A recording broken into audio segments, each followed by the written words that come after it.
Good morning, everybody. Welcome back to Cilinix Crypto. Hope you're all doing great, and welcome to this new video here on Ondo. Had to make a pretty urgent update this morning. I did not want to cover Ondo specifically this morning, but some things have happened, which we will definitely get into in this video a little bit later. First of all, we'll just do a basic introduction, of course, on what's going on with Ondo, what the structure is technically, and a bit of the market situations. But basically what happened is that we had some massive shorts come into the price here for Ondo.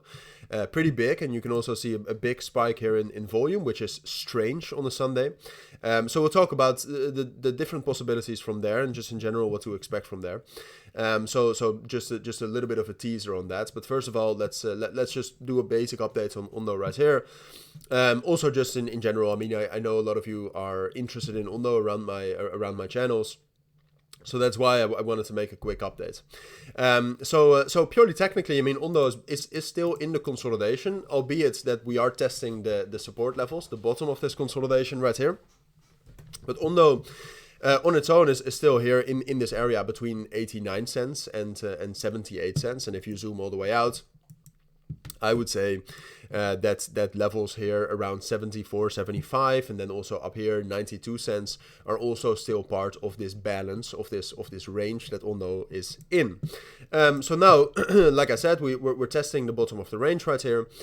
So the big question is well, can we actually hold this, or can we, at least get some sort of a move like we had at the end of March? Where we get a fake out, a reclaim, and then some bullish momentum back up to the top of the range. That's the main question, and that's very difficult to answer, of course. And in my opinion, when we're talking about this, I think it's going to depend fully on what U.S. equities do. All right, I mean the crypto has been very, very correlated to U.S. equities, and in general, what their direction is. They have been very, very volatile last week, of course, with all the tariffs. So if we actually can see some recovery in that, I'd say it's most likely that Ondo is going to be able to do something like this. If we see a continued crash, which it seems unlikely because we were already down 17%. So now we're talking about the S&P 500. But the S&P 500 is already down 17% from the highs. So personally, and that's also in line with the technical situation here for Ondo, I'm slightly leaning towards, or at least I think it's most likely, that we will be able to, probably push down lower, because Bitcoin is not near support yet, but probably push down lower. But from there, do actually find support, get that reclaim, and at least get back into the POC, the point of control, at 84 cents, where most of the volume is traded, where most of the liquidity is. And then from there, we'll see again. Obviously, I'll keep you updated on that. However, given what we're seeing right now from the external factors, from the equity markets, in combination with what we've just seen right here, which is very strange, right? I mean, Ondo has these spikes in open interest more often.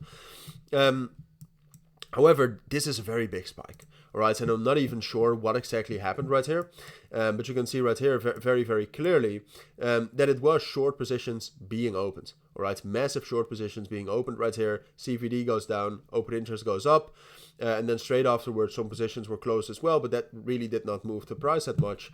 So if there's so many short positions opened, there's two things. Either this is some sort of manipulation by market makers, and they're trying to push the price down before making it reverse, and then closing all the shorts, and we can actually get an accelerated move like this. But there also is a slight chance that there's insider information that's bearish for Ondo. All right, so therefore, because of the possibility of that, in combination with the in combination with the with the volatility, let's call it like that. I cannot find the word. With the U.S. equity markets, I would say it's best to just avoid Ondo right now, and also to, like I'm also saying right now, expect a move down first, just to be safe. But those are my thoughts for Ondo right now. I think that is what you need to know. I think that's the best way to go about Ondo right now. So I'll be back with more updates soon, for sure. But for now, that's it. So have a great Sunday. Take care, and bye.